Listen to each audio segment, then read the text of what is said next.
Ceci est un livre audio autogénéré par Google. Efficience. Efficience. Collection dirigée par Laurent Giroux. Pour promouvoir la recherche, l'enseignement et une réflexion sur les pratiques professionnelles, la coopérative Efficience a décidé de créer une collection du même nom. Elle s'est entourée d'un comité scientifique constitué de chercheurs et de professionnels, et s'est fixé une ligne éditoriale tout à la fois respectueuse de l'exigence de la recherche scientifique mais aussi des attentes des professionnels du secteur social et médico-social. Les fondateurs de cette collection ambitionnent de participer et de faire participer au débat scientifique sans être absents du débat politique, et de rassembler les expériences, les connaissances et les compétences de chacun pour alimenter cette collection qui se veut pluridisciplinaire tout en ayant comme axe central le vieillissement. Cette collection veut donner la parole aux chercheurs, aux professionnels du secteur social et médico-social, nouant ainsi un dialogue entre les différents milieux qui ne se connaissent pas forcément. Déjà paru. Commission d'étude des problèmes de la vieillesse du Haut Comité consultatif de la population et de la famille, rapport Larocque, 2014. Remerciements. Remerciements. Tous mes remerciements vont d'abord à mon directeur de thèse qui a su, par ses précieux conseils et sa grande disponibilité, me conduire à donner le meilleur de moi-même pour ce long travail. Je remercie également ma sœur, pour ses commentaires avisés et toujours efficaces, et ma mère, pour sa relecture précise et minutieuse. Mes remerciements vont enfin à mon conjoint pour son soutien et pour m'avoir toujours accompagné, malgré les difficultés dans ce grand projet. Liste des principales abréviations. PREFACE. Gérard Vachet, doyen honoraire, professeur émérite, faculté de droit de Lyon 3. En 2010, 1 800 000 salariés ont exercé des activités de service à la personne. Employés par 2 600 000 particuliers et 12 200 organismes prestataires de services à la personne, leur travail a représenté au total près d'1 milliard d'heures rémunérées. 2 tiers ont été payés directement aux salariés par des particuliers, le tiers restant correspondant aux heures effectuées par les salariés des organismes prestataires. En 2010, au cours d'une semaine de référence 1 200 000 salariés, soit 4,8% des salariés en France ont travaillé dans ces services. Certains services à la personne, garde d'enfants, garde de personnes malades, jardinage, etc., sont souvent utilisés à titre de recours ponctuel. De ce fait, le renouvellement des emplois et des salariés dans ces services est important.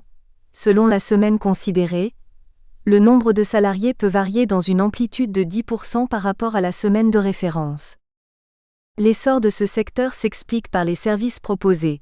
Services à la famille, garde d'enfants, cours à domicile, etc. Services de la vie quotidienne, travaux ménagers, préparation des repas à domicile, jardinage, petit bricolage, etc. Services aux personnes âgées, handicapées ou dépendantes, accompagnement dans les promenades et aide à la vie courante, téléassistance, etc. Le vieillissement de la population, l'exercice d'une profession par chacun des parents rend nécessaire cette offre de services d'aide à la personne. Face à ces besoins, le particulier se trouve devant un choix. Recourir à une personne morale prestataire de services, qu'il s'agisse d'une collectivité territoriale, d'une association ou d'une entreprise, employer directement le salarié en ayant recours éventuellement à une personne morale mandataire. Madame Alison Dahan explique les dispositions du Code du travail applicables à ces salariés. En effet, dans ce domaine, la législation n'est pas toujours connue et appliquée. Elle aborde successivement les règles applicables en cas de conclusion, d'exécution et de rupture du contrat de travail. En conclusion, il existe des thèses qui sont des remarquables exercices de style mais on peut s'interroger sur l'utilité. Il existe des thèses qui non seulement témoignent de grande qualité juridique mais ont également pour objectif de faire connaître le droit social et de le faire évoluer. La thèse de Madame Dahan se range certainement dans cette deuxième catégorie. Servie par un style sobre et efficace, la thèse de Madame Dahan sera un outil indispensable à tous les intervenants d'un secteur ayant vocation à se développer dans les années à venir et à devenir un véritable gisement d'emploi. Introduction. 1. Le terme de service à la personne, s'il est aujourd'hui entré dans le langage courant et dans les mœurs de notre société, n'est en fait que récent. En effet, le secteur dénommé « service à la personne » ne voit le jour qu'avec le plan Borloo I et la loi numéro 2005-841 du 26 juillet 2005. Les services aux personnes ne sont toutefois pas nés à cette date et existent dans la société française depuis longtemps, mais connaissaient d'autres dénominations. L'histoire des services à la personne est en premier lieu liée à celle du développement de l'assistance et de l'aide et action sociale. Cette notion désigne au départ l'assistance à domicile pour les personnes âgées, en situation de handicap ou de dépendance et l'aide aux familles en difficulté. Dès les années 1950, à la suite d'un décret du 29 novembre 1953, les notions d'assistance et d'indigence sont remplacées par l'aide sociale et la notion de ressources insuffisantes. La reconnaissance de l'aide sociale vise alors à faire naître un droit à la solidarité nationale, plutôt qu'une référence à la charité. Les vocables d'aide sociale et assistance publique ne connaissent en réalité pas de différence significative au point de vue juridique, et la création de l'aide sociale en lieu et place de l'assistance publique semble relever plutôt d'un impératif politique. L'État tente de moderniser l'assistance sociale et d'unifier les procédures existantes. La nouvelle notion d'aide sociale est par ailleurs rapprochée du droit de la sécurité sociale.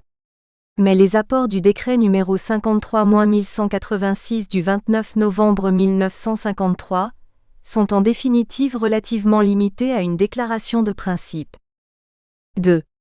Par ailleurs, les pouvoirs publics, par les politiques sociales successives, développent et soutiennent financièrement l'action sociale. Des mesures publiques en faveur de l'aide à domicile pour les personnes âgées ou handicapées relatives à la garde des enfants contribuent à l'essor de l'aide et action sociale. De nombreuses professions se développent pour faire face aux besoins en matière d'aide et action sociale. Au sein des nouveaux emplois du travail social, les travailleurs familiaux émergent et ont une activité d'aide ménagère au domicile auprès des mères de famille. Les travailleurs familiaux seront par la suite dénommés techniciens de l'intervention sociale et familiale, sans que le cadre de leurs activités ne soit modifié. Les aides ménagères assurent quant à elles une prestation de travail au domicile des personnes âgées, et les auxiliaires de vie apparaissent dans le champ du handicap. Ce sont ces différents métiers qui entreront par la suite dans le champ des services à la personne. Les politiques de l'État en matière d'aide sociale ou d'action sociale visent la prise en charge des personnes en difficulté, que la demande soit faite dans le cadre de structures sociales ou au domicile de ces dernières, et les travailleurs sociaux ont un rôle d'aide aux personnes ou familles en difficulté. 3. Dans les années 1990, le soutien de l'État prend une autre direction et l'objectif n'est plus de favoriser l'aide sociale ou l'action sociale, mais de créer et de développer un secteur où les besoins de recrutement sont importants. La création d'emplois devient alors le but principal et on constate que l'État englobe dans un même secteur la notion d'aide sociale et les emplois familiaux qui peuvent maintenant correspondre à l'aide à domicile pour les personnes âgées, en situation de handicap ou dépendantes, à la garde d'enfants, mais aussi aux services domestiques. On ne parle plus des techniciens de l'intervention sociale et familiale, mais des emplois familiaux dont l'acception plus large permet de réunir tous les services, de l'aide sociale aux services aux personnes à domicile privé. Les emplois familiaux sont ainsi constitués de l'ensemble des activités exercées au domicile. La construction d'un secteur, dont la particularité réside dans le lieu de travail au domicile de particuliers, est en cours. 4. L'histoire des services à la personne est également étroitement liée au travail domestique. Les activités de service à la personne s'exercent au domicile des particuliers et sont constituées pour partie des tâches dites auparavant domestiques. Ces tâches ne sont donc pas nouvelles mais connaissent plutôt une évolution, qui est le corollaire des changements de la société moderne. En effet, la notion de domestique est abandonnée au profit de l'appellation des employés de maison, jugée plus acceptable pour les salariés exerçant une prestation de travail au domicile de personnes privées. Les employés de maison constituent une part des employés du secteur qui sera dénommé par la suite service à la personne, et ont la spécificité d'être embauchés uniquement par des particuliers. Le travail domestique et les employés de maison sont insérés dans les évolutions législatives des années 1990 qui tendent à solvabiliser la demande et à créer de l'emploi. Ces travaux sortent alors du cadre domestique pour rejoindre la sphère marchande et être intégrés au sein des emplois familiaux et au service aux personnes. 5. Deux facteurs historiques ont donc contribué à l'émergence du secteur des services à la personne, tendant d'une part à la fourniture de l'aide ou de l'action sociale, et d'autre part à la restructuration ou la nouvelle appellation des salariés employés à des tâches domestiques. La croissance du secteur des services à la personne et la nécessité de déterminer et de délimiter un secteur d'activité nouveau, au-delà du soutien des pouvoirs publics, provient également des évolutions de la société française. 6. On peut retenir 3 causes démographiques majeures du développement du secteur: le vieillissement de la population, l'allongement de la durée de vie et la place des femmes dans le marché de l'emploi. Le vieillissement de la population française contribue largement au développement du secteur des services à la personne. Il en est de même pour l'allongement constant de la durée de vie des Français. Les problématiques de dépendance engendrées créent nécessairement un besoin de services. C'est en effet l'une des composantes majeures des services à la personne actuellement. Les services liés à la dépendance sont nombreux et appelés à se multiplier encore. Le vieillissement de la population et l'allongement de la durée de vie doivent être étudiés conjointement car les deux éléments sont étroitement liés. En effet, le vieillissement de la population est induit par un taux de natalité très élevé de 1940 à la fin des années 1960, qui a considérablement baissé par la suite. La pyramide des âges comparée en France entre 1967 et 2007 fait ainsi ressortir des courbes quasiment inversées. Alors qu'en 1967 la population connaît majoritairement un âge inférieur à 20 ans, la pyramide des âges pour 2007 démontre une population vieillissante en forte augmentation et un abaissement significatif de la natalité. La baisse constante du taux de mortalité conduit également à un allongement considérable de la durée de vie, et avec cette dernière, à la nécessité de prendre en compte les besoins d'une population qui vit de plus en plus âgée. 7. Or, les structures familiales ont évolué et ne correspondent plus au schéma d'antan. Jusqu'au siècle dernier, les personnes âgées vivaient au sein d'une famille élargie. Le noyau familial était différent de celui que l'on connaît aujourd'hui, réduit à la famille composée des parents et de leurs enfants. Il est en effet rare de constater à ce jour que les grands-parents vivent avec leurs enfants et petits-enfants. Les personnes âgées vivent seules, et ont donc besoin de nouveaux services qui étaient jusqu'alors rendus par les membres de la famille. L'assistance pour la toilette ou la préparation des repas doit aujourd'hui être effectuée par des personnes extérieures au cercle familial. 8. Enfin, le troisième facteur et non des moindres est la place croissante des femmes dans le marché du travail. Au sein de la société actuelle, de nombreuses femmes rejoignent chaque jour le marché du travail. Le taux d'activité des femmes a ainsi augmenté de près de 25 points sur ces 30 dernières années. Il en résulte la nécessité de réorganiser la vie de famille. Dès lors que les deux parents exercent une activité professionnelle, différentes problématiques surgissent: la garde des enfants, l'entretien du foyer. Le recours à des personnes extérieures devient indispensable pour organiser la vie des foyers français. C'est dans ces conditions que s'est largement développé le secteur de la garde d'enfants, et donc la profession d'assistante maternelle. De plus, les mentalités ont évolué et il apparaît aujourd'hui indispensable de prendre en considération un facteur de bien-être et de temps pour soi qui n'existait pas au siècle dernier. La population française, et majoritairement la population féminine, recherche un confort de vie et refuse de se laisser submerger par les tâches du quotidien en sus du travail. La recherche de cette qualité de vie contribue au développement du secteur des services à la personne. 9. Fort des constats concernant l'évolution de la société française, les pouvoirs publics ont très tôt commencé à soutenir la création d'un secteur visant l'offre de services aux particuliers. Les politiques sociales successives prévoient de nombreuses mesures fiscales afin de soutenir la création d'emplois et l'émergence d'un réel secteur d'activité.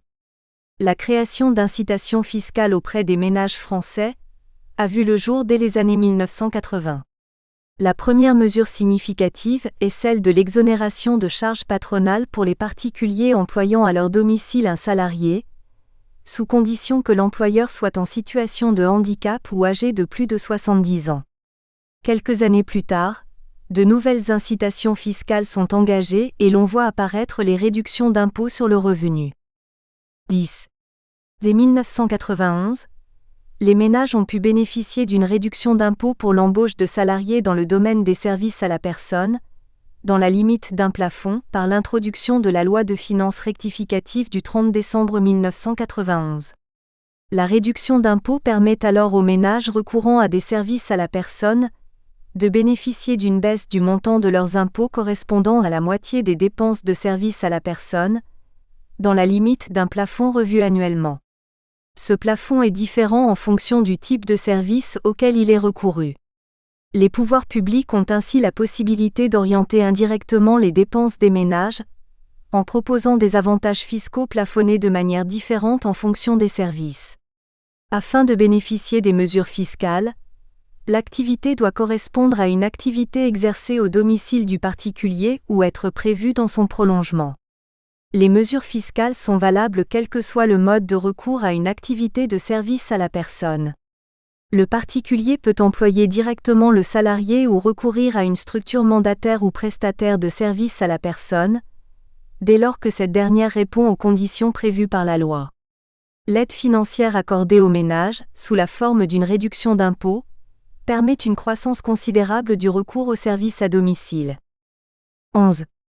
En 1992, les associations qui exercent une activité de service aux personnes bénéficient d'un premier encadrement spécifique et peuvent obtenir un abaissement du taux de taxe sur la valeur ajoutée, TVA, pour les activités qu'elles proposent.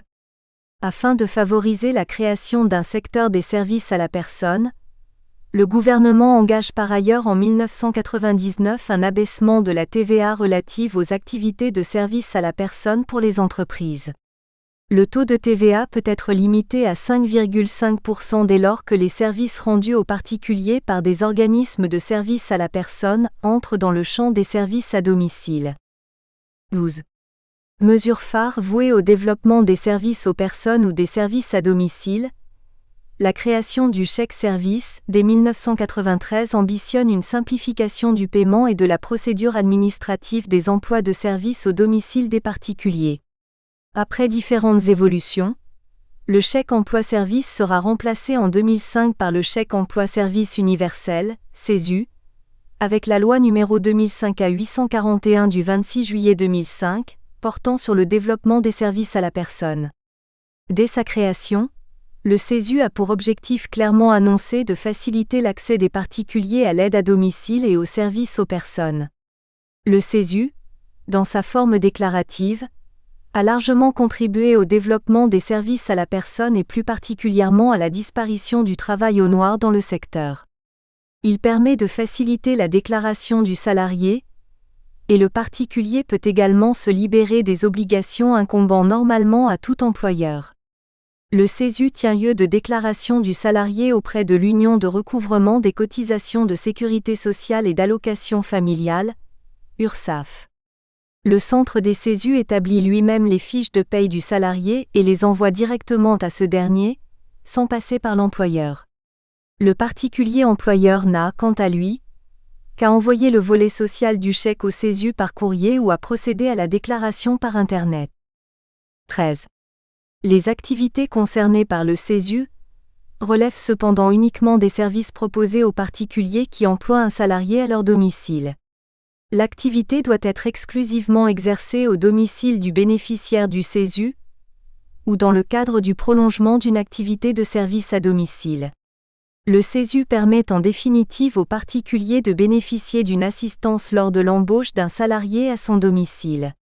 Il encadre les relations de travail entre les particuliers et leurs salariés, afin de sortir du travail domestique et de favoriser l'inclusion des activités dans un réel secteur d'activité.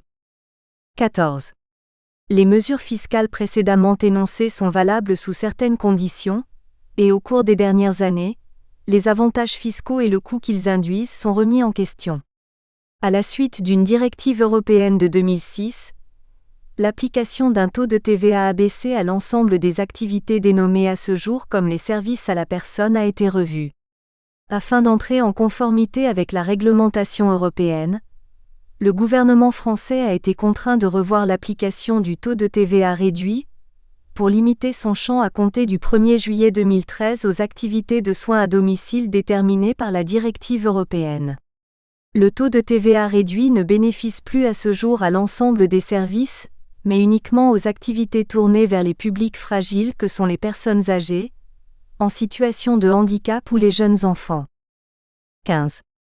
Si en 2007 les pouvoirs publics ont mis en place un crédit d'impôt, afin de favoriser le recours aux services à la personne pour les ménages les moins aisés, seuls les ménages actifs peuvent bénéficier de ce dispositif.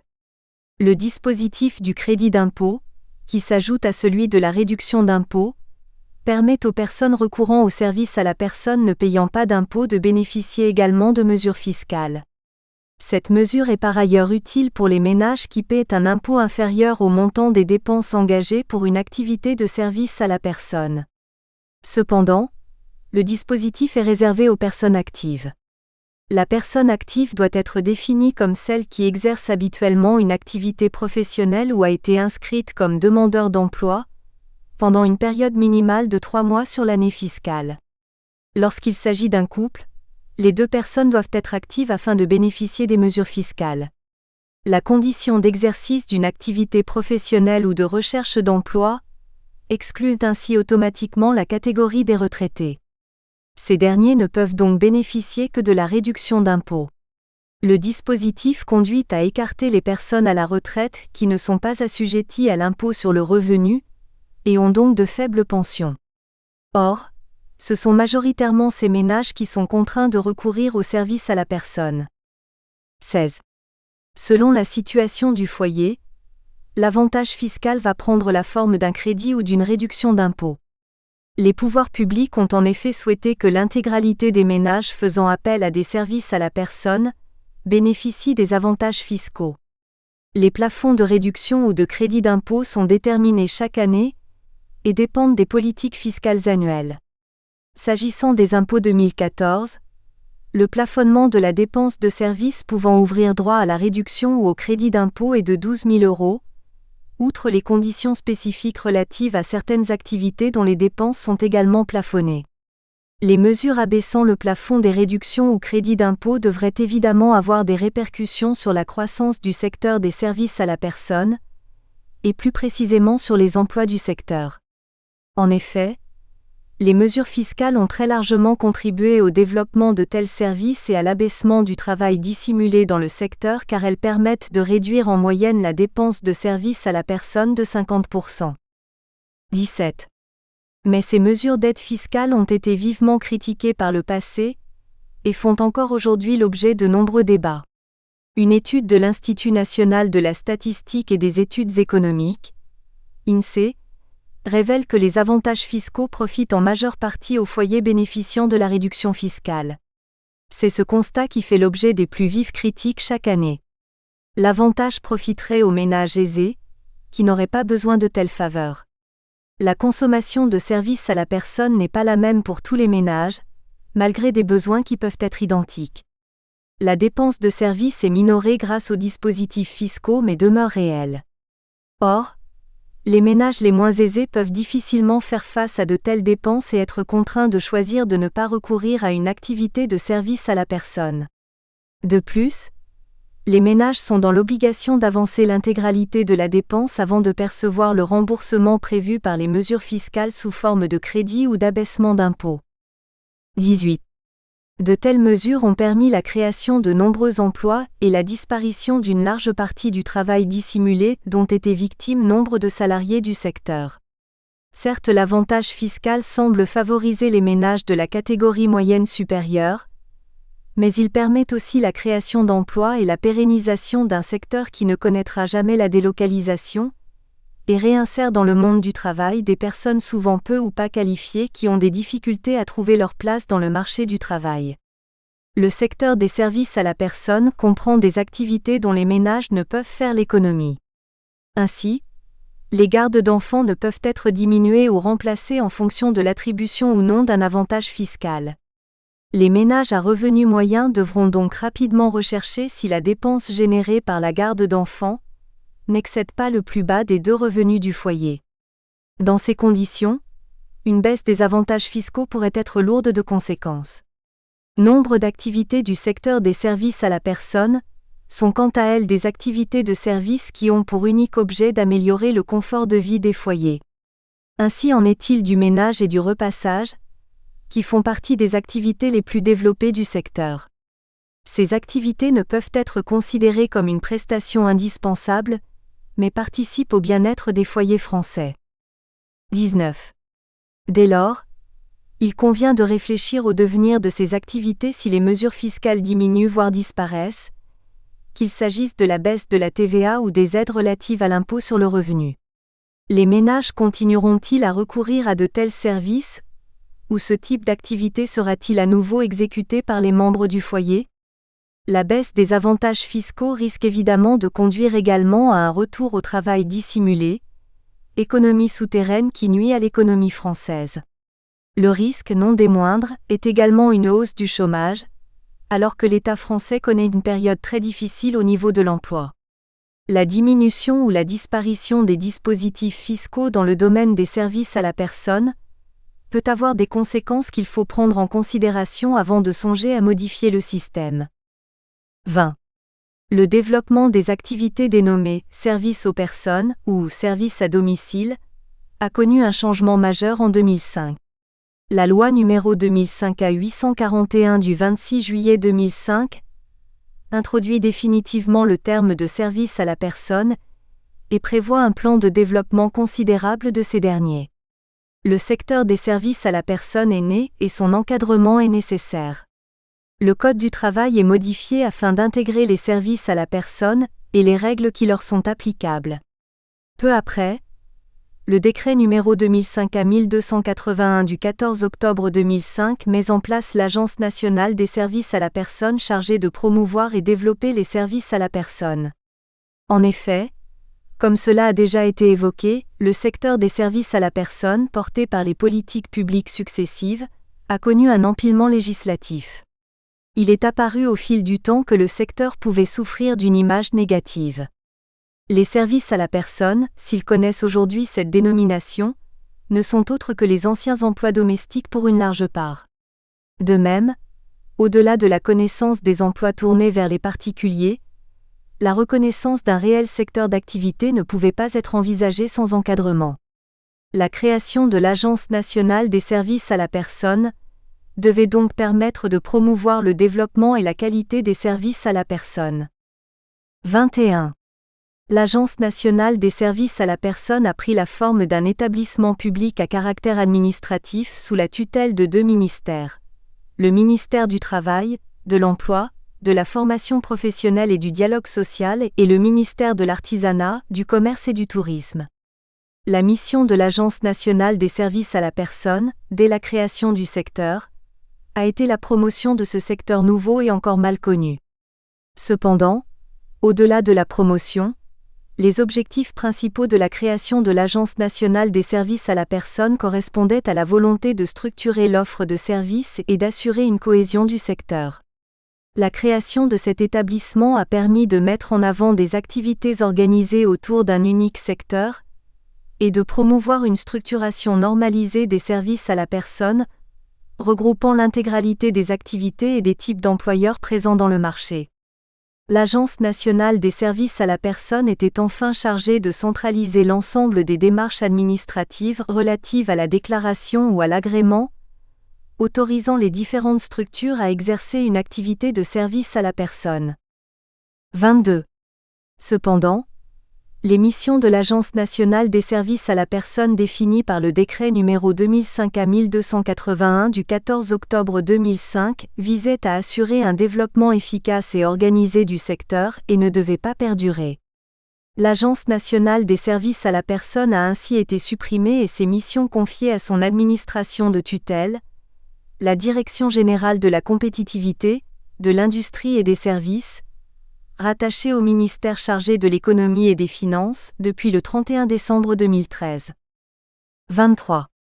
La loi numéro 2005-841 du 26 juillet 2005 qui organise le secteur, définit pour la première fois une liste des activités de service à la personne. Ces derniers, tels que définis par le Code du travail, comprennent tout type de service pouvant être rendu au particulier dans le cadre de son domicile. Le périmètre des services à la personne est né dans le même temps que sa dénomination et vise à regrouper de nombreuses activités autour d'un secteur unique. Il s'agit au départ des emplois familiaux et de l'aide à domicile déjà existants pour lesquels sont prévues des dispositions disparates, mais qui sont exclus des secteurs d'activité déjà présents. La catégorie des employés de maison, qui existe depuis de nombreuses années, est elle aussi visée par les services à la personne. Le périmètre déterminé par la loi numéro 2005/841 du 26 juillet 2005 cherche à apporter une cohésion à des activités ou métiers divers, une unité permettant de développer un secteur nouveau. Afin de parvenir à relier ces différentes activités, le champ des services à la personne se centre autour d'un unique facteur commun, le domicile du particulier. Tous les services à la personne auront pour trait commun de s'exercer sur un même lieu de travail spécifique, qui permet de regrouper de nombreux métiers disparates et différentes catégories d'employeurs qui connaissaient au départ des législations spécifiques. 24. On peut remarquer que la liste des activités de service à la personne énumérées au sein du Code du travail mentionne diverses prestations qui ne sont pas exécutées au domicile du particulier, mais à partir du domicile de ce dernier. Cela ne doit pas remettre en cause le trait commun du lieu de travail caractérisant le secteur. Chacune des activités qui peut être exercée en dehors du domicile du particulier doit nécessairement être complémentaire d'une activité qui s'exerce au domicile, ou correspondre à une prestation de travail toujours en lien avec le domicile du particulier. Il pourra s'agir d'aide à la mobilité et de transport de personnes ayant des difficultés de déplacement, de la livraison de repas ou de courses à domicile. On parle alors de conditions globales d'offre de services et les activités qui sortent du domicile doivent nécessairement être liées à une activité qui s'exécute bien dans la sphère privée du particulier. 25. Dès lors que le secteur des services à la personne est nettement délimité par une liste limitative figurant au sein du Code du travail, le champ de l'étude, au regard des activités, ne peut être discuté. Les services à la personne doivent être traités dans leur intégralité, et on ne saurait découper le travail de la thèse en excluant l'une ou l'autre des activités. Les services à la personne sont constitués d'une multitude d'activités qui n'ont comme lien, semble-t-il dès le premier abord, que le fait d'être centré sur le domicile des particuliers. Mais le secteur en lui-même permet, malgré son caractère éclectique, de déterminer le périmètre de l'étude. 26. Lorsqu'on parle du secteur des services à la personne, la question de la prise en compte des assistantes maternelles doit être posée. Les activités de service à la personne telles que listées par le Code du travail prévoient en effet la garde d'enfants. Les prestations doivent obligatoirement être effectuées au sein du domicile du particulier pour entrer dans le champ défini légalement. L'activité visée par le Code du travail s'agissant de la garde d'enfants fait la précision utile de domicile. La prestation visée ne correspond donc pas à l'activité des assistantes maternelles et se limite à la garde d'enfants au domicile du particulier. Les assistantes maternelles et leur activité ne peuvent être inclus dans le secteur des services à la personne, dès lors que leur particularité consiste à effectuer leurs prestations de travail depuis leur domicile privé. Il ne s'agit donc pas d'intervenir au domicile du particulier, mais d'exercer une activité professionnelle au sein de leur propre lieu de travail. L'objet de l'étude est clairement limité aux services à la personne, et les assistantes maternelles vont ainsi être exclues du sujet. 27. Si la dénomination de secteur des services à la personne permet en apparence de garantir une certaine cohésion conduisant à déterminer un nouveau secteur d'activité, la réalité juridique est bien plus complexe. Le secteur regroupe des catégories d'employeurs comme des activités nettement différenciées et peine à se construire autour de règles juridiques stables et cohérentes. Étudier les services à la personne conduit au constat suivant. Le secteur des services à la personne n'a de cohésion que dans sa dénomination, et les règles juridiques ne sont pas identiques pour tous les acteurs du secteur. Le trait commun qui ressort de cet assemblage artificiel d'activités n'est autre que son caractère dérogatoire aux règles de droit commun dans le cadre étudié du droit du travail et de la protection sociale. 28. L'étude des services à la personne et la montée en puissance du secteur ne sont pas propres à la France et constituent un enjeu majeur dans l'ensemble des pays développés, où les secteurs de l'agriculture et de l'industrie atteignent leurs limites, notamment en termes d'emploi. Les services à la personne, intégrés au secteur tertiaire des services, constituent un domaine en développement et font l'objet de l'attention des pouvoirs publics dans de nombreux pays. Cependant, l'étude est centrée sur la question des services à la personne à l'échelle nationale. En effet, une mise en perspective internationale ne pourrait être envisagée qu'ensuite de l'étude présente et n'aurait pas le même objet. Il est ici question de déterminer le cadre des services à la personne, tant dans son organisation que dans l'application des règles de droit du travail et de protection sociale aux travailleurs exerçant leur activité dans ce secteur. Il en découle deux aspects qui feront l'objet de la présente étude. Première partie, les employeurs dans le marché des services à la personne. Deuxième partie, les travailleurs salariés du secteur des services à la personne. PREMIERE partie, les employeurs dans le marché des services à la personne. 29. Les dispositions relatives aux services à la personne sont majoritairement prévues par le Code du travail. De la délimitation du champ des services aux conditions à remplir pour pouvoir exercer une activité de service à la personne, le Code du travail traite de tous les aspects du secteur. Le Code du travail, en sa 7e partie intitulée « Dispositions particulières à certaines professions et activités », Livre 2 consacre le titre 1 aux concierges et employés d'immeubles à usage d'habitation, le titre 2 aux employés de maison et le titre 3 aux activités de service à la personne. Au sein de ce dernier titre, sont prévues en 4 chapitres successifs les dispositions relatives au champ d'application des services à la personne, à l'agrément et à la déclaration des personnes morales et entrepreneurs individuels, aux dispositions financières et à l'Agence nationale des services à la personne. Ainsi, les spécificités du secteur semblent entièrement énoncées par le Code du travail. Le juriste constate dans un premier temps que les dispositions relatives aux spécificités du secteur sont en majeure partie regroupées au sein du Code du travail.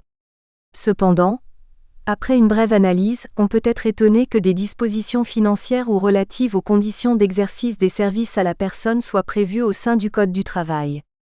Il apparaît clairement que l'ensemble de ces dispositions ne paraît pas concerner uniquement le droit du travail, mais s'intéresse bien largement aux différentes problématiques qui pourraient être soulevées par ce secteur particulier.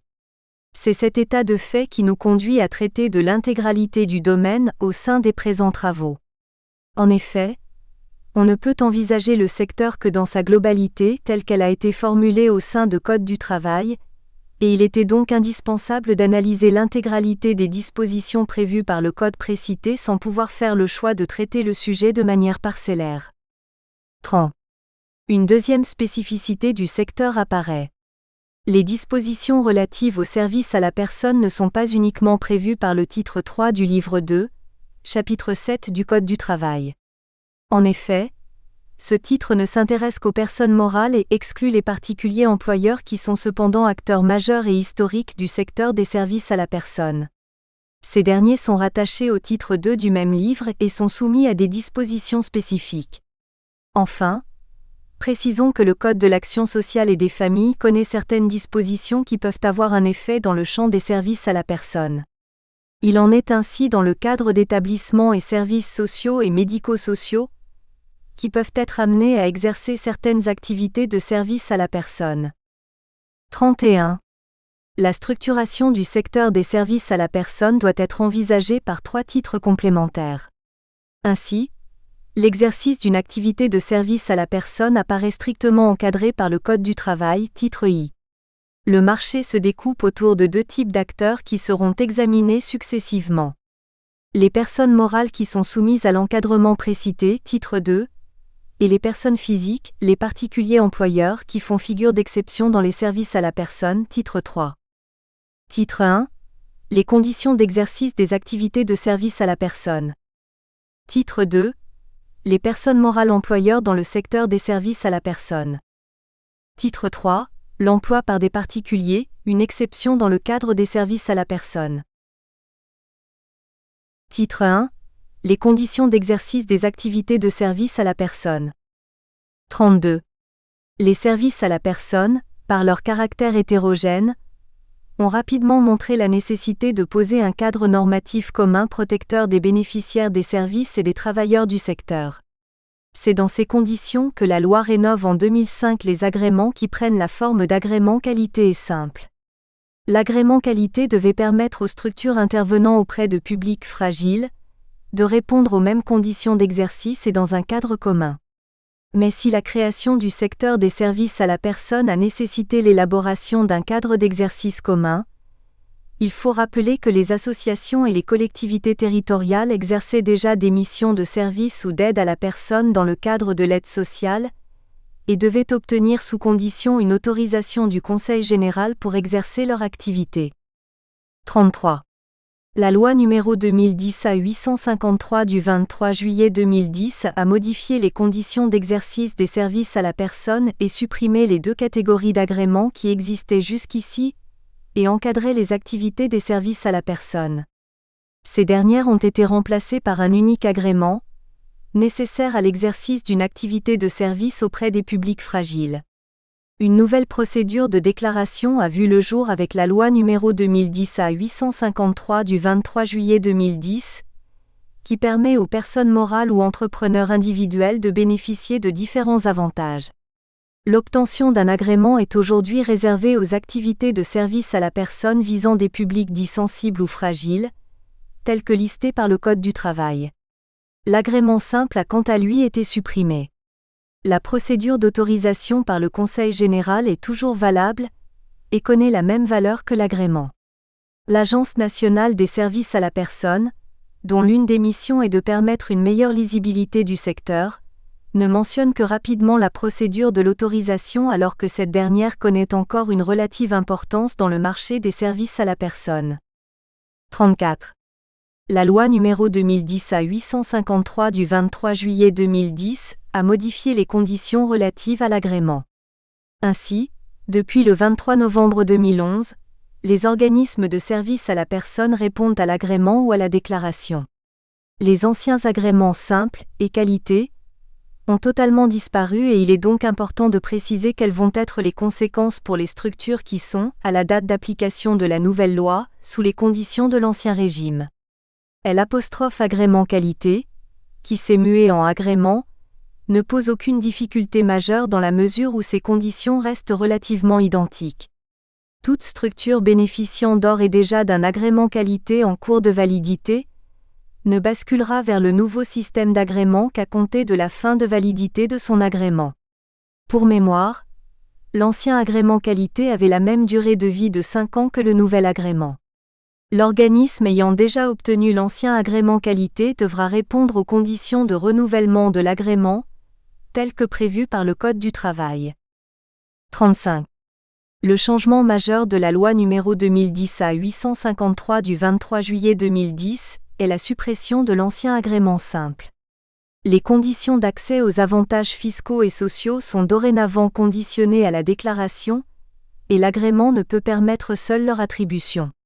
Ainsi, les personnes morales ou les entrepreneurs individuels encore sous le régime de l'ancien agrément qualité devront, au moment du renouvellement de l'agrément, déclarer leur activité s'ils ne souhaitent pas perdre les avantages susmentionnés. L'agrément simple ayant disparu, les structures bénéficiant de ce dispositif ne pourront le renouveler mais seront contraintes de procéder à la déclaration dans les mêmes conditions que les structures agréées dans la mesure où elles souhaitent conserver les différents avantages dont elles profitaient. 36. La nouvelle procédure de déclaration peut être effectuée par tout organisme de service à la personne mais ne constitue pas une obligation pour ces derniers. Chapitre 1.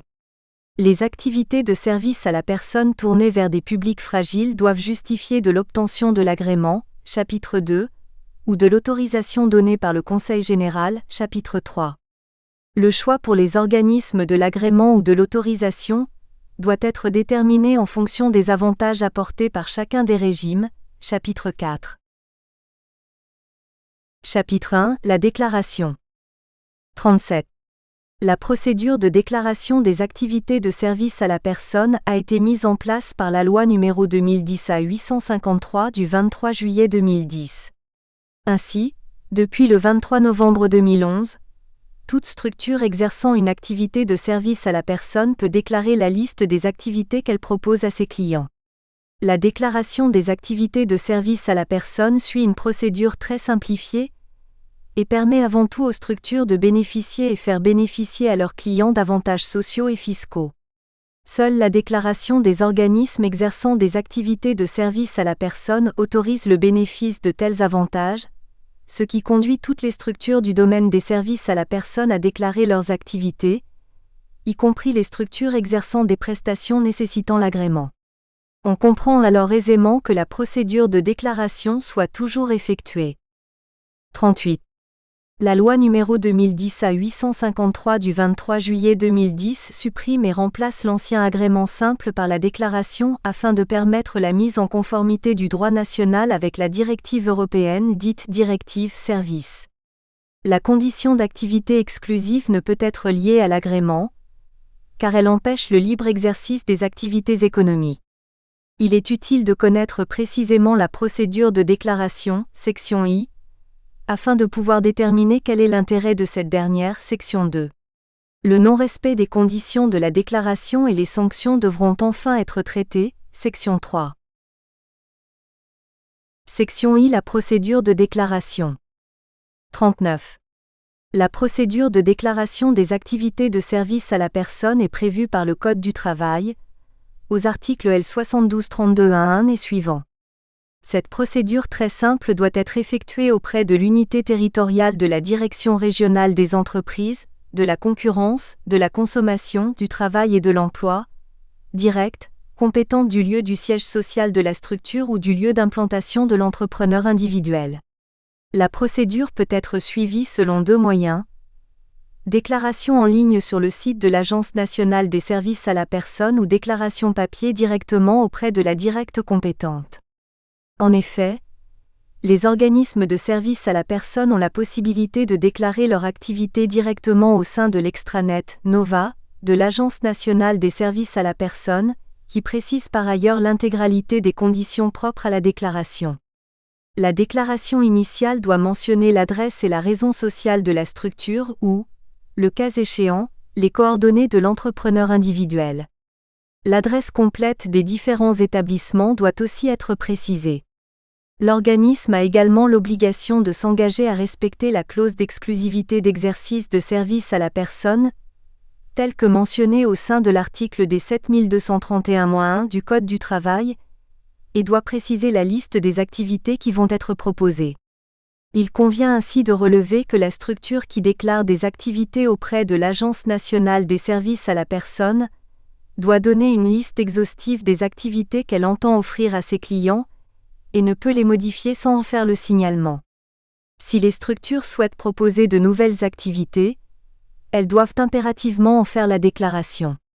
La validité de la déclaration dépend donc en premier lieu de la condition d'exercice d'activité exclusive de service à la personne, telle que mentionnée à l'article D 7231-1 du Code du travail. S'agissant des organismes dispensés de la condition d'activité exclusive, la loi prévoit une obligation de comptabilité séparée pour les activités de service à la personne. 40. Les organismes déclarés sont par la suite tenus de fournir chaque trimestre des données mensualisées relatives à l'état de leur activité, comprenant le nombre précis des intervenants, clients et heures de travail effectuées. De plus, un bilan quantitatif et qualitatif ainsi qu'un tableau statistique doivent être transmis annuellement.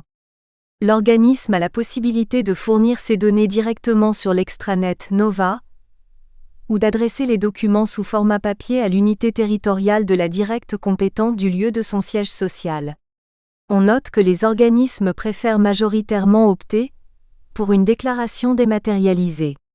La procédure de déclaration doit en définitive être perçue comme une formalité simple, qui ne nécessite pas d'études approfondies.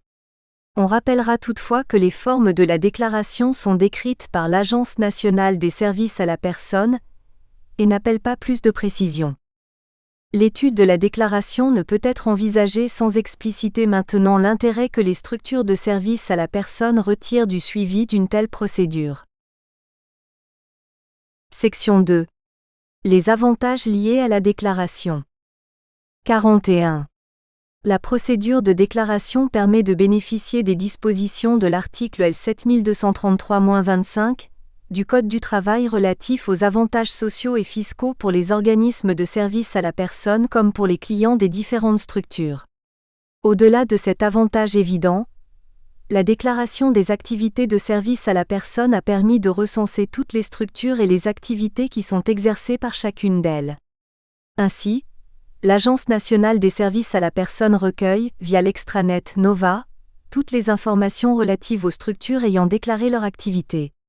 Dans la mesure où cette dernière constitue l'unique moyen d'obtenir les avantages sociaux et fiscaux précités, chaque organisme de service à la personne déclare son activité et permet à l'Agence nationale des services à la personne de produire des statistiques fiables sur le secteur.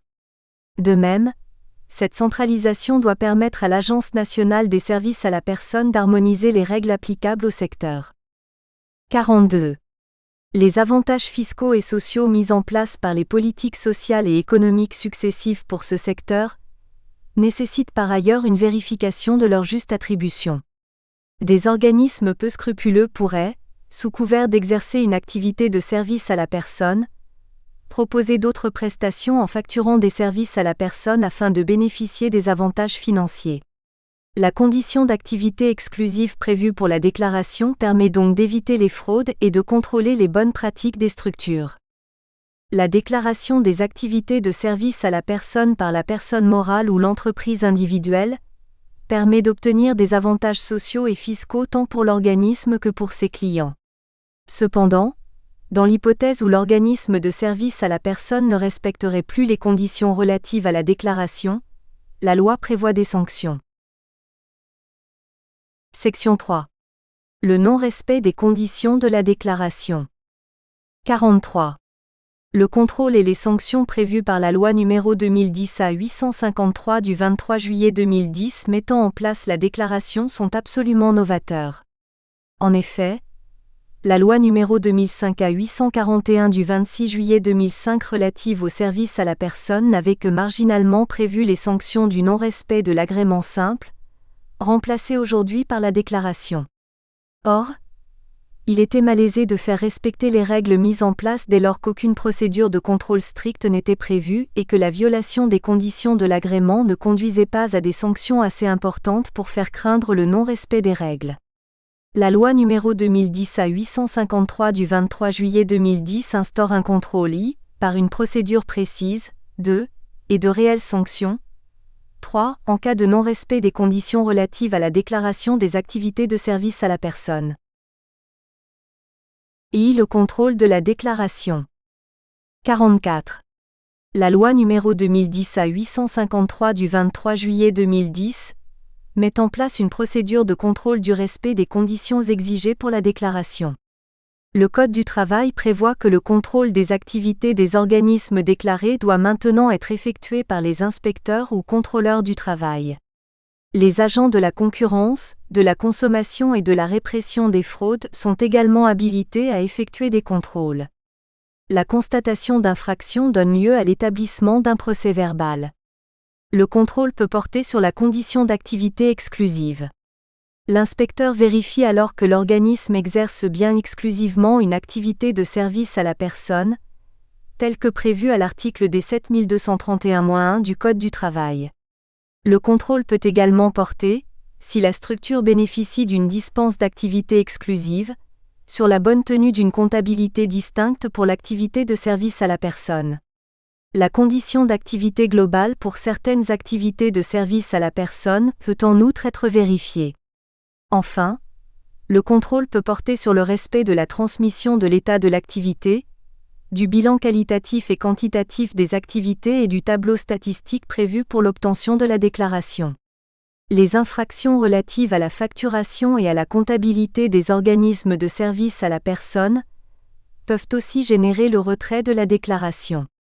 Enfin, le retrait de l'enregistrement peut être envisagé lorsque l'organisme ne transmet pas à la directe compétente les documents obligatoires prévus pour l'obtention de la déclaration, à savoir l'état d'activité trimestriel et annuel, les bilans quantitatifs et qualitatifs de l'activité et le tableau statistique annuel.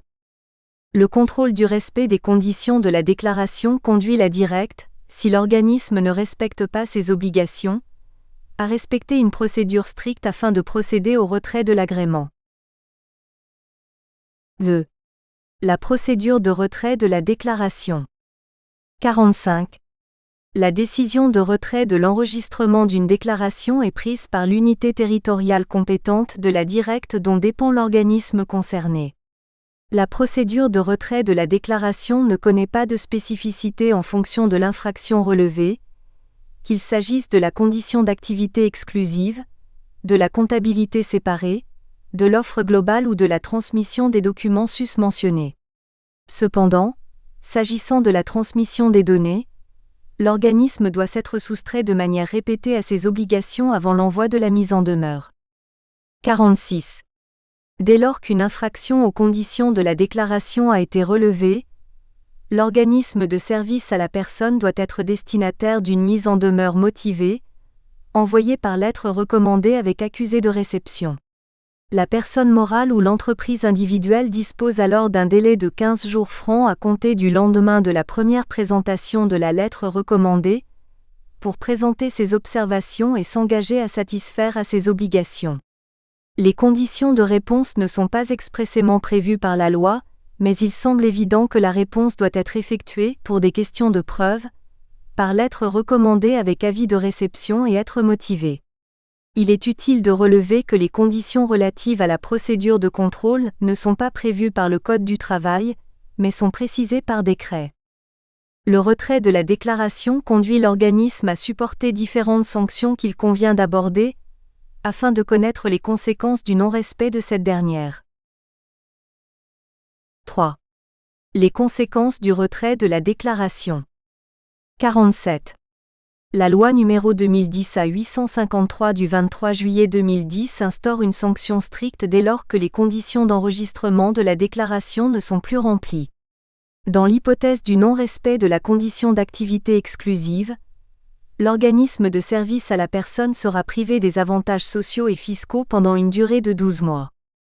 Cette sanction, prévue par le Code du travail et d'application stricte, interdit à la personne morale ou à l'entrepreneur individuel de procéder à une nouvelle déclaration de service à la personne pendant cette même durée. La décision de retrait de l'enregistrement est communiquée par le préfet à l'Agence nationale des services à la personne et au président du Conseil général. Par ailleurs, la personne morale ou l'entrepreneur individuel qui se voit retirer la déclaration est radiée de l'annuaire NOVA. La décision de retrait de la déclaration est également transmise pour copie aux organismes fiscaux et sociaux concernés. La personne morale ou l'entrepreneur individuel a l'obligation d'informer, par courrier individuel, chacun des clients de la structure du retrait de la déclaration. À défaut, le préfet du département peut mettre en demeure l'organisme de service à la personne de remplir l'obligation d'information. En l'absence de réponse, le préfet procédera à la publication dans un journal officiel de la décision de retrait de la déclaration de service à la personne. Cette publication est facturée par la suite à l'organisme. Il convient de préciser cependant que la loi, afin de ne pas pénaliser les consommateurs de bonne foi, prévoit que les avantages fiscaux dont les clients auraient pu bénéficier ne doivent pas être supprimés pour les prestations d'ores et déjà effectuées. 48. La contestation du retrait de la déclaration doit être brièvement envisagée, dans la mesure où les conditions ne diffèrent pas du droit commun. La décision d'accorder l'agrément ou la déclaration est prise par le préfet du département dont dépend la directe, après avis consultatif du président du Conseil général pour l'agrément. Il s'agit donc d'un acte administratif faisant grief aux droits de l'organisme visé. En cas de refus du préfet, la personne morale ou l'entrepreneur individuel peut former un recours administratif ou contentieux.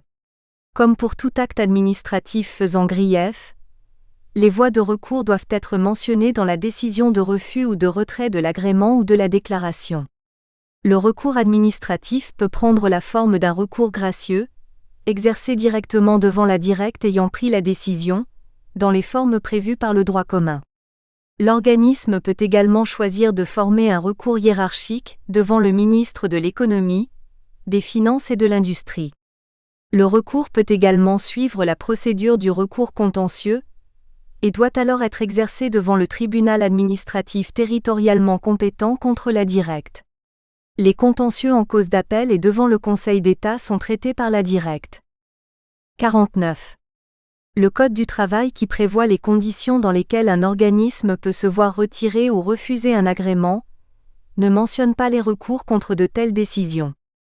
Ainsi, les structures ne sont informées des possibilités de recours qu'à la suite d'un refus de la Directe mentionnant les différentes procédures. Conclusion du chapitre 1. 50. La déclaration d'une activité de service à la personne est constituée d'une procédure simplifiée, ouverte à toutes les structures de service à la personne. Cette déclaration permet aux organismes de bénéficier de différents avantages fiscaux et sociaux. La déclaration n'est pas obligatoire pour pouvoir exercer une activité de service à la personne, mais permet seulement de bénéficier des avantages précités. Dès lors, les structures sont en réalité toutes soumises à la déclaration si elles veulent être compétitives dans le marché des services à la personne. Le respect des conditions relatives à la déclaration est organisé par un contrôle de la Directe, qui ne peut en prononcer le retrait qu'à la suite d'une procédure stricte.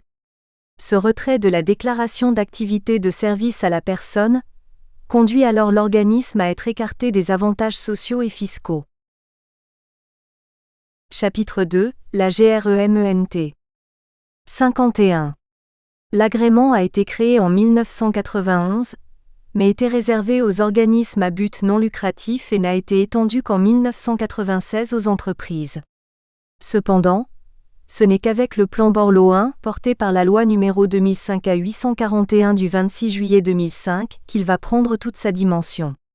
Avant cet agrément, les structures qui souhaitaient exercer une activité de service d'aide à domicile devaient obtenir une autorisation du Conseil général, comme prévu par le Code de l'action sociale et des familles.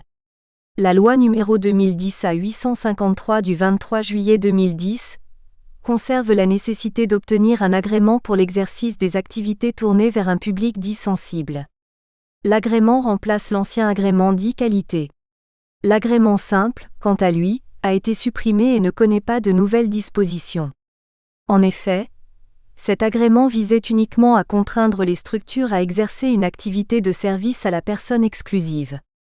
L'agrément simple ou qualité nécessitait jusqu'à la loi numéro 2010-853 du 23 juillet 2010, une condition d'activité exclusive de service à la personne. Or, la directive européenne, dite Directive Service, a posé une interdiction d'activité exclusive. Afin d'entrer en conformité avec la directive européenne, la loi a prévu que la délivrance de l'agrément n'était plus liée à la condition d'activité exclusive et impérative pour les activités tournées vers des publics sensibles, telles que visées par le Code du travail. La déclaration, quant à elle, permet l'obtention d'avantages fiscaux et sociaux liés à la condition d'activité exclusive de service à la personne. Une structure exerçant des activités nécessitant un agrément n'a pas l'obligation d'exercer ces activités de manière exclusive. Cependant, pour bénéficier des différents avantages, elle doit effectuer les formalités de déclaration et répondre, à ce moment, à la condition d'activité exclusive de service à la personne. 52. Il ressort de ce nouveau découpage entre agrément et déclaration que les prescriptions de la directive européenne sont respectées, mais qu'en pratique, les différents types de structures continuent d'exercer une activité exclusive de service à la personne. En effet, un organisme qui ne répondrait pas à la condition d'activité exclusive prévue par la déclaration ne pourrait pas bénéficier des avantages sociaux et fiscaux et dès lors, ne pourrait pas survivre dans le marché des services à la personne. L'agrément et son renouvellement suivent une procédure particulière qu'il convient d'expliciter. Section I. Il est utile ensuite de s'attarder sur les obligations mises à la charge des structures bénéficiant de l'agrément. Section 2. Les effets du non-respect des conditions de l'agrément et de son renouvellement devront enfin faire l'objet d'une analyse particulière. Section 3. Section I. La procédure d'agrément. 53. L'agrément doit être délivré pour l'exercice de certaines activités de service à la personne. I. Il est utile de connaître les modalités de la demande et les conditions dans lesquelles l'agrément peut être reconduit. 2. Qu'il s'agisse d'un renouvellement ou d'une certification, 3. I. Les activités soumises à l'agrément. 54. L'obtention d'un agrément préfectoral est obligatoire pour toute activité de service à la personne tournée vers des publics dits « fragiles ». Ainsi, l'agrément est nécessaire pour exercer une activité s'adressant aux enfants de moins de 3 ans, aux personnes handicapées ou aux personnes âgées de plus de 60 ans. Les activités sont énumérées de manière restrictive et listées par l'Agence nationale des services à la personne et sont les suivantes. Garde d'enfants âgés de moins de 3 ans à domicile. Assistance aux personnes âgées ou handicapées ayant besoin d'une aide à domicile. Garde malade hors soins médicaux. Assistance aux personnes handicapées. 55. Une liste complémentaire d'activités exercées hors du domicile du particulier a été établie, mais doit répondre à la condition d'offre globale de services précédemment étudiée. Il s'agit en effet d'activités qui ne sont pas exécutées directement au domicile du particulier, mais dans le prolongement d'activités au domicile. Ainsi en est-il des activités suivantes qui doivent répondre à 2 conditions cumulatives pour pouvoir être exercées, l'obtention d'un agrément et la condition d'activité globale. Prestation de conduite du véhicule personnel de personnes dans un état de dépendance. Aide à la mobilité et au transport des personnes ayant des difficultés à effectuer seules leurs déplacements. Accompagnement d'enfants âgés de moins de 3 ans, de personnes handicapées ou âgées dans les déplacements hors du domicile. L'exercice d'une des 7 activités précitées est nécessairement soumis à agrément préfectoral. 56. Le Code du travail, en son article D7231-1, prévoit strictement les activités de service à la personne qui doivent être soumises à agrément. Et les activités de service à la personne soumises à agrément, en application de l'article L7232-1, sont les suivantes. Un degré garde d'enfants à domicile, en dessous d'un âge fixé par arrêté conjoint du ministre chargé des services et du ministre chargé de la famille. 2 degrés assistance aux personnes âgées ou aux personnes qui ont besoin d'une aide personnelle à leur domicile, à l'exclusion d'actes de soins relevant d'actes médicaux. 3 degrés garde malade à l'exclusion des soins. 4 degrés assistance aux personnes handicapées, y compris les activités d'interprète en langue des signes, de technicien de l'écrit et de codeur en langage parlé complété. 5 degrés prestation de conduite du véhicule personnel des personnes dépendantes, du domicile au travail, sur le lieu de vacances pour les démarches administratives. 6 degrés aide à la mobilité et transport de personnes ayant des difficultés de déplacement. 7 degrés accompagnement des enfants de moins de 3 ans, des personnes âgées ou handicapées dans leurs déplacements en dehors de leur domicile, promenade, transport, actes de la vie courante. Ainsi, toute structure souhaitant exercer l'une des activités précitées est contrainte de respecter les conditions relatives à la demande de l'agrément. À défaut, l'organisme ne pourra proposer que des activités exclues du régime de l'agrément. La demande d'agrément. 57. L'activité de service à la personne doit être exercée au domicile du client, du bénéficiaire ou faire partie d'une offre globale de service. Afin d'obtenir un agrément, l'organisme demandeur doit s'assurer de répondre à différentes conditions strictement dénoncées à l'article R7232-7 du Code du travail. L'agrément est délivré pour une durée de 5 ans. Les organismes sont dans l'obligation de rapporter la preuve qu'ils disposent des moyens financiers, matériels et humains suffisants pour bénéficier de l'agrément. Il convient en effet de préciser que toute structure bénéficiant de l'agrément préfectoral doit être en mesure de justifier qu'elle peut répondre aux besoins de ses clients particuliers dans des conditions satisfaisantes. Il apparaît que cette condition constitue la difficulté majeure des structures dans l'obtention de l'agrément préfectoral. En effet, afin de répondre à l'exigence d'une disponibilité constante, les organismes doivent mettre en place des moyens en matière de personnel et de gestion non négligeables, qui sont un poste de dépense qui ne peut être supporté par des structures récentes sur le marché. 58.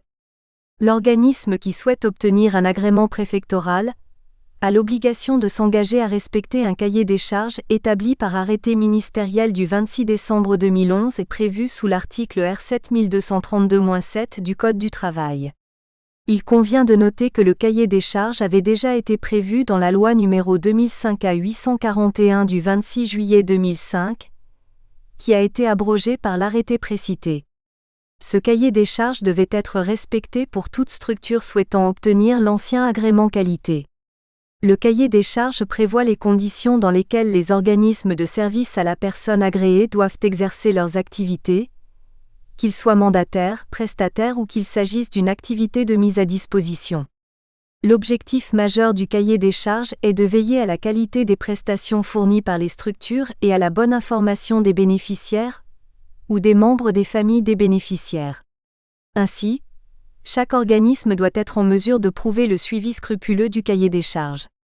Le document est disponible sur le site de l'Agence nationale des services à la personne au sein de l'extranet Nova, réservé aux organismes désirant obtenir l'agrément. Les conditions relatives au cahier des charges seront étudiées dans le cadre des obligations découlant de l'agrément. 59. Le dirigeant de la structure doit également satisfaire à des conditions qui lui sont plus personnelles. Ainsi, ce dernier ne doit pas avoir fait l'objet d'une condamnation pénale, commerciale, administrative ou civile, lui interdisant la gestion d'une personne morale ou l'exercice d'une activité commerciale. Il est aussi impératif que le dirigeant ne soit pas inscrit au fichier judiciaire national des auteurs d'infractions sexuelles. Les futurs dirigeants ressortissants de l'Union européenne ou d'un État faisant partie de l'espace économique européen ne doivent également pas être inscrits sur des fichiers équivalents. 60. Dès lors que l'organisme a plusieurs établissements, chacun d'entre eux doit répondre aux conditions de l'agrément. Afin de faciliter la procédure, les établissements ont uniquement l'obligation d'adhérer à une charte qualité qui doit être établie par l'entreprise qui reprend évidemment les conditions qu'elle a dû satisfaire pour obtenir l'agrément préfectoral. 61.